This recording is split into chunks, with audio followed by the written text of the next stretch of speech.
ଶ୍ରଣୀସ୍ଥଳ 33ରେ ଅପେକ୍ଷା କରନ୍ତୁ। ଯେଉଁମାନେ କେଉଁଝର ଏବଂ ବଡ଼ବିଲ ଯିବା ପାଇଁ ଚାହୁଁଛନ୍ତି ଦୟାକରି ବସ୍ ରହଣୀସ୍ଥଳ 34 ଏବଂ 35ରେ ଅପେକ୍ଷା କରନ୍ତୁ। ଯେଉଁମାନେ ମୟୂରଭଞ୍ଜ, କରଜିଆ, ବାରିପଦା, ରାଇରଙ୍ଗପୁର ଏବଂ ଠାକୁରମୁଣ୍ଡା ଯିବା ପାଇଁ ଚାହୁଁଛନ୍ତି ଦୟାକରି ବସ୍ ରହଣୀସ୍ଥଳ 36 ଏବଂ 37ରେ ଅପେକ୍ଷା କରନ୍ତୁ।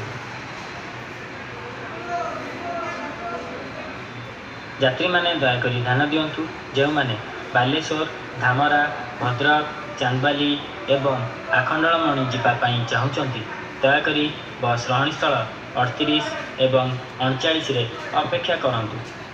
ଯେଉଁମାନେ NTPC ତାଳଚେର, ଅନୁଗୁଳ, ଢେଙ୍କାନାଳ, ଦେବଗଡ଼ ଆଦି ସ୍ଥାନକୁ ଯିବାକୁ ଚାହୁଁଛନ୍ତି ଦୟାକରି ବସ୍ ରହଣୀସ୍ଥଳ 40ରେ ଅପେକ୍ଷା କରନ୍ତୁ। ଯେଉଁମାନେ ଜୟପୁର, କୋରାପୁଟ ଏବଂ ମାଲକାନଗିରି ଯିବା ପାଇଁ ଚାହୁଁଛନ୍ତି ଦୟାକରି ବସ୍ ରହଣୀସ୍ଥଳ 42 ଏବଂ 43ରେ ଅପେକ୍ଷା କରନ୍ତୁ। ଯେଉଁମାନେ ମୋ ବସ୍ ସେବା ପାଇବା ପାଇଁ ଚାହୁଁଛନ୍ତି ଦୟାକରି ବସ୍ ରହଣୀସ୍ଥଳ 45, 40, 47, 48, 49 ଏବଂ 50ରେ ଅପେକ୍ଷା କରନ୍ତୁ।